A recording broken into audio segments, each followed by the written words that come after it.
Welcome to Side Streets. I'm Jeff Wisniewski. And I'm Meg Rothgery.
Production of Gannon University in cooperation with Erie Cablevision. Side Streets can be seen every Friday at 2 and 7:30 p.m.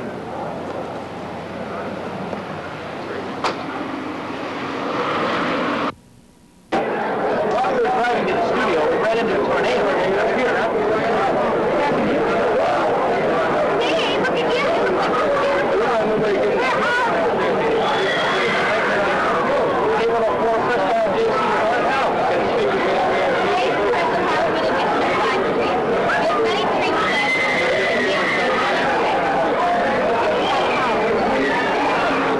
Thank you, Dorothy. Mill Creek Township supervisors took the first step towards an anti-noise pollution ordinance. Supervisors denied that the proposed ordinance was drafted specifically because of the noise generated at the Piedmont Commuter System's nighttime maintenance station at Erie's International Airport. Michael Dacey, Operations Vice President of Piedmont, said if the ordinance is adopted and enforced, the company would be forced to move to Dayton, Ohio, jeopardizing some 70 to 100 jobs in the Erie area. Now here's Diana Palotas. Last week, union officials from the General Electric plant in Erie approached the City Council to request a resolution of support and to request GE management to cease the subcontracting of work previously done by its own employees. The union officials appeared at the council meeting, and the resolution was passed by City Council by a 7-0 vote. Mayor Louis Tullio today believes that resolution is worthless and promotes a negative image of big business in Erie. Here's what the mayor had to say. The reason I'm opposed to the City Council resolution is because they're very weightless. Back to you, Scott. In Washington, President Reagan declared a major victory in the war against drug abuse as he signed into law on Monday the most sweeping anti-drug program ever passed by the Congress. Our goal in this crusade is nothing less than a drug-free generation, Reagan declared, as he signed the $1.7 billion measure, which doubles the federal government's budget for chasing drug dealers and smugglers and stiffens penalties for traffickers. Today marks a major victory in our crusade against drugs, Reagan said. The American people want their government to get tough and to get onto the offensive. The president asserted that the new money and laws alone will not solve the problem. He asked the American people to toughen up their views of illegal drug use. The president also paid tribute to Senate Majority Leader Bob Dole, Representative Charles Rangel, Representative Benjamin Gilman, and Senator Paula Hawkins, who were on the podium with him. In Pittsburgh, Democrat Bob Casey said that he will not be able to sit with Republican Bill Scranton at an editors' meeting on Monday, saying that he could not add credibility to Scranton's campaign of distortion. Casey said he wouldn't sit with Scranton because of the weekend revelation that said the Republicans' campaign mailed 600,000 brochures that criticized Casey's record as Auditor General. Casey said that he would not allow himself to add credibility to Scranton's campaign of distortion, deception, and duplicity by appearing side by side with him and pretending that his tactics were just business as usual. There is a consistency to what Scranton has done, Casey said. He has misrepresented the facts, and when he gets caught, he always blames someone else. Entering that last full week of campaigning, most polls show the candidates in a dead heat. Campaign financial reports also show Scranton and Casey with nearly equal bank accounts. A local college recently organized a symposium concerning the peace and justice issues. Villa Maria College and the Peace Coalition of Northwestern Pennsylvania sponsored a Peace and Justice Festival on October 23rd, 24th, and 25th. The three-day celebration was highlighted by Bishop Thomas Gumbleton. Bishop Gumbleton spoke of the need to rid ourselves of the weapons of the nuclear age. That in any outbreak of general hostility, destruction will be reciprocal and complete. He was writing 30 years ago, looking to the point where we are now. In any outbreak of general hostilities, destruction will be reciprocal and complete. He said, possibly we will have sense enough to meet at the conference table with the understanding that the era of armaments has ended and the human race must conform its actions to this truth or die. Seminars, music, and prayer services were also a part of this free event. In other local college news, Gannon University is currently considering divestment of funds with companies that are doing business with South Africa. The administration wanted to know the opinion of the student body. Because of this, a student forum was held this past Tuesday to formulate student opinion on that issue. However, a small number of students were present at the seminar. The students who did attend the meeting did have quite varied opinions on the issue. Because of this, a general consensus among the students was not reached. Gannon administrators will reach a decision on the divestment of funds sometime in the near future. And finally, trolley cars might once again ride in the streets of the city of Erie, or at least buses that look like trolley cars. The Erie Metropolitan Transit Authority is considering buying a trackless trolley, a motor-driven vehicle that rides on tires like a bus, but outwardly resembles a turn-of-the-century streetcar. No decision was made at Monday's meeting, but the EMTA believes that a bus dressed up like a gay 90s streetcar could prove to be a big attention-getting device to promote ridership. Provided the cost is right, the trackless trolley could become the EMTA's State Street shuttle bus or carry riders to and from Presque State Park. The last time a streetcar rode in Erie was on May 12, 1935. That's the news. I'm Scott Powell. Now here's Jeff and Meg. Thank you, Scott. Our first treat for you is the premiere of a new feature, which is called Inside Gannon. It can be seen every 2 weeks on Side Street. Inside Gannon will take an in-depth look at Gannon University activities. Here's Side Street's reporter Rob Jenks and Student Government Association President John Fazio with this week's edition. Hello, I'm Rob Jenks, and this is Inside Gannon. It's an in-depth look at what's going around the Gannon community and the activities involved there right now. A man who's going to be with me every 2 weeks here on Side Streets in the special feature, the Student Government President of Gannon, John Fazio. And John, glad to have you along, and I think we're going to have a good time doing this. All right, thanks, Rob. I'm looking forward to it. Well, you and I kind of go a little ways back. About 3 years back, we pledged the same fraternity. And the one thing I've always noticed about you, when I met you, you were involved in government, and as we kind of hung out together, you're still involved in government. What have you been doing in government? What is your background for the past 3 years, going on to fourth year here? Well, when I was a freshman here at Gannon, the first thing I wanted to do was get involved in government because I'd been involved with it in high school. And I saw they had, applications to run for a freshman representative. So as a result, I just ran for freshman representative, and I was elected class chairperson at the time. And basically, as a freshman representative, I served on various committees. I served on the library committee and the finance committee of the school. Also helped out with the planning and organization of different activities, dances, comedians, the concerts we have every year. And as a result, I just kept moving on that. And then I moved on my sophomore year, and I ran for vice president of clubs and organizations, which oversees all the activities of the different clubs on campus. That includes fraternities, sororities, etc.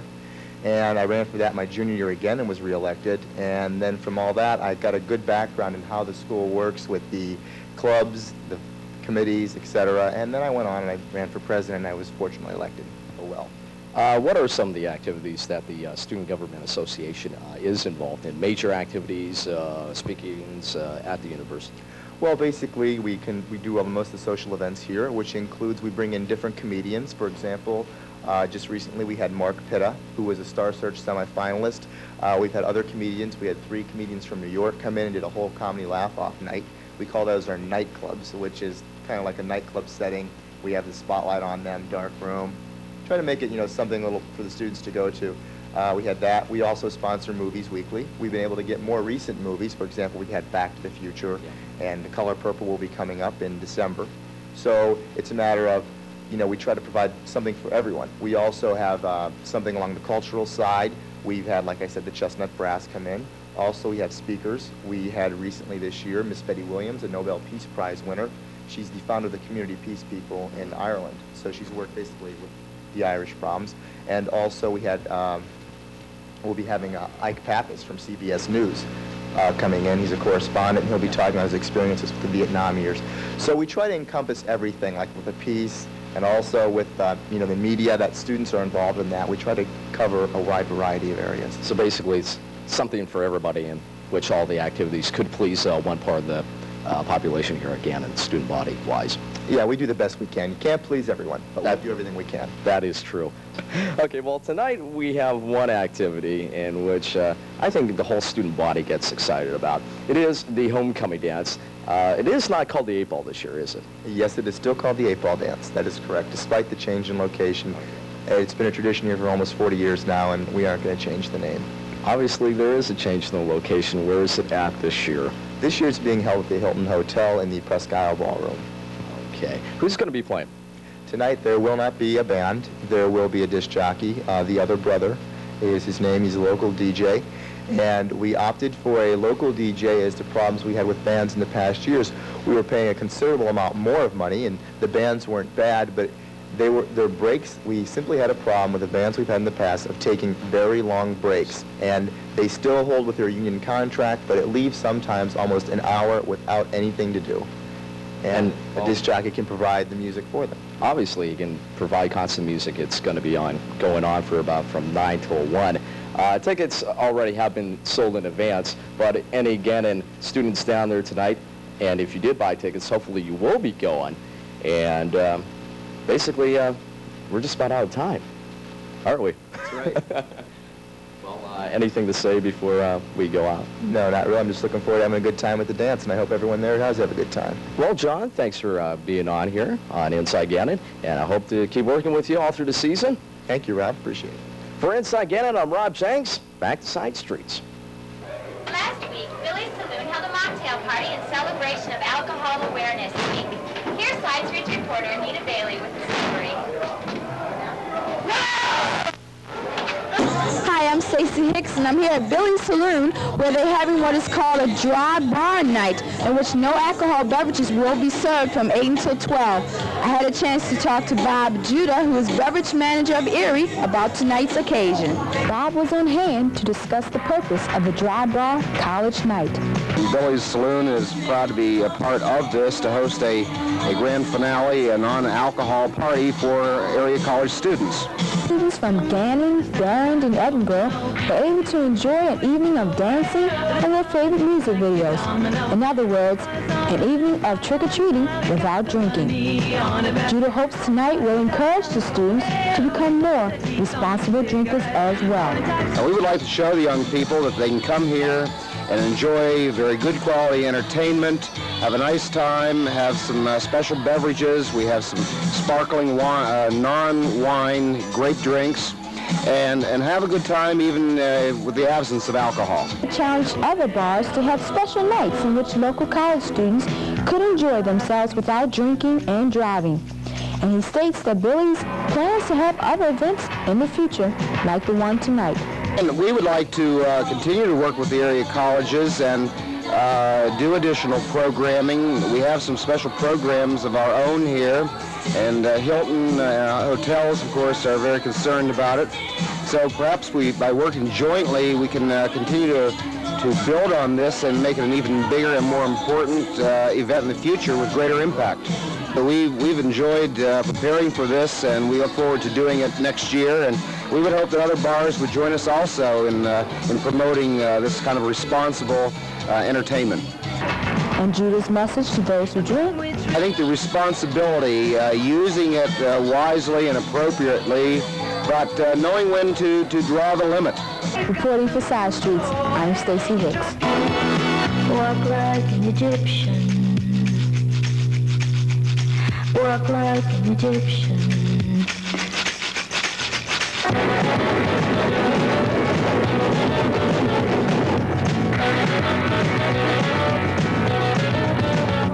The Halloween tradition brings with it ghosts, goblins, and haunted houses. For the past 13 years, Presque, Jaycees, and K104 have sponsored a haunted house for those seeking thrills and chills. Side Streets reporter Denise Lucas had the chance to speak to one of the Jaycees about the haunted house tradition.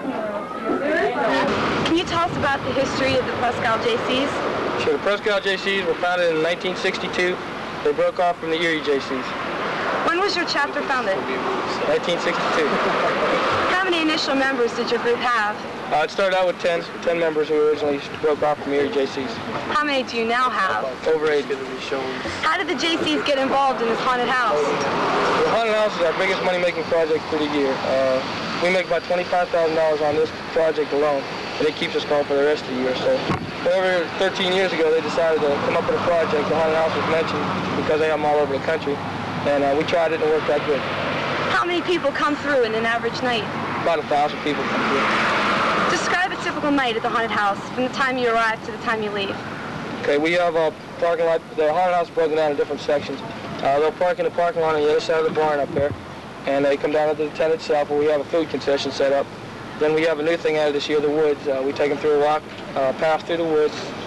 We have about 25 people in there who scare them as they're going through. Then they come up to the barn itself, and we have a few things for sale. Then they go down to the haunted house, which consists of 10 rooms. It's obvious that this haunted house wasn't built in a day. Who comes up with the layout ideas?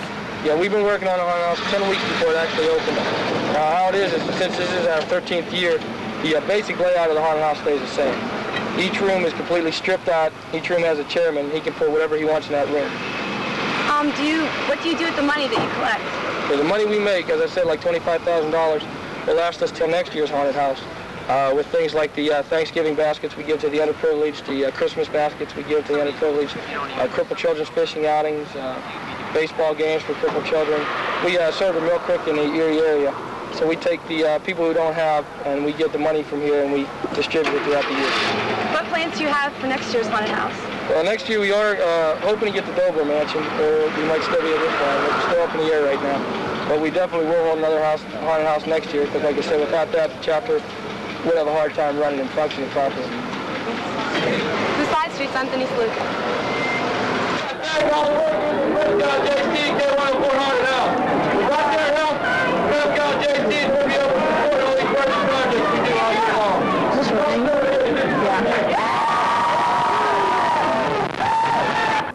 And now for a look at what's happening in the Erie area, here's the cultural calendar.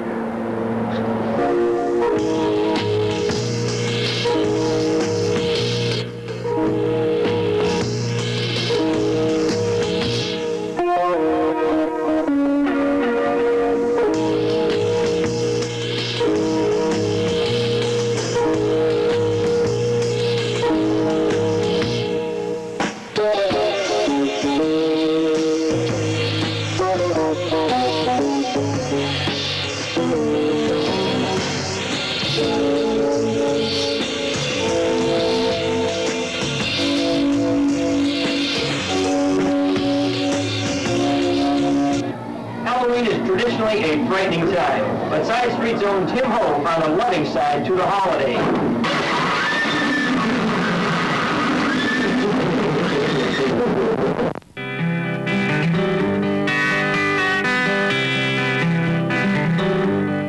Photographs and memories,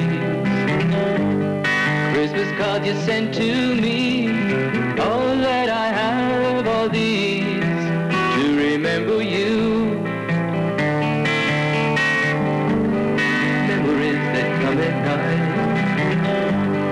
Take me to another time, back to a happier day, when I called you mine.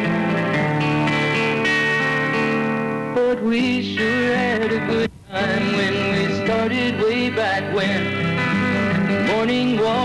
bedroom talks, oh how I loved you then. Summer skies and lullaby, nights we couldn't say goodbye, and of all of the things that we knew, not a dream survived.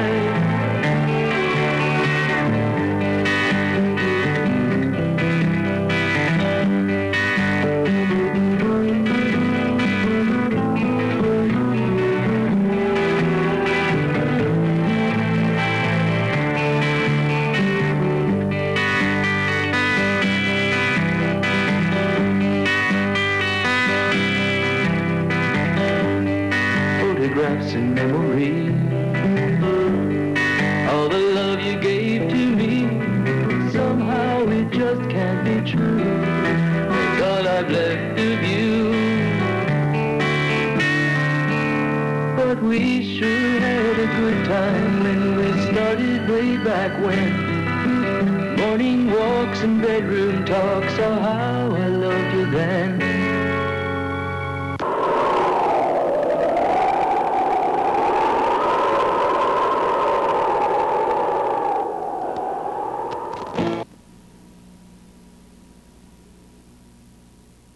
Trick-or-treating is Halloween evening. Some of the side streets crew went a little early today. In this week's edition of Side Streets, you'll experience some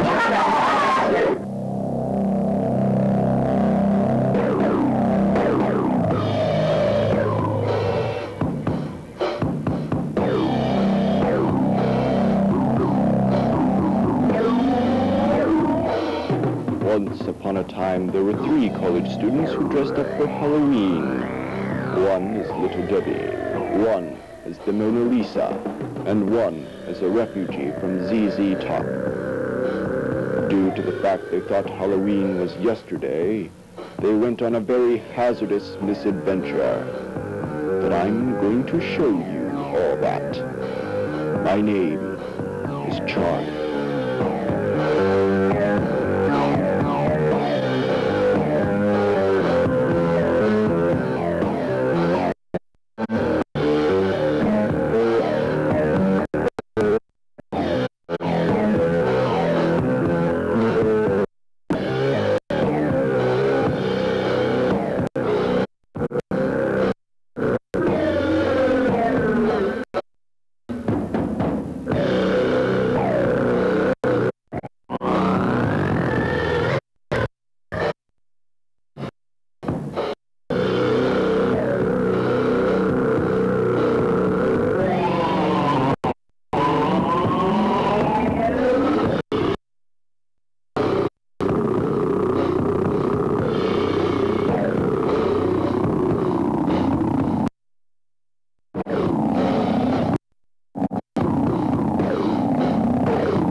Of Side Streets.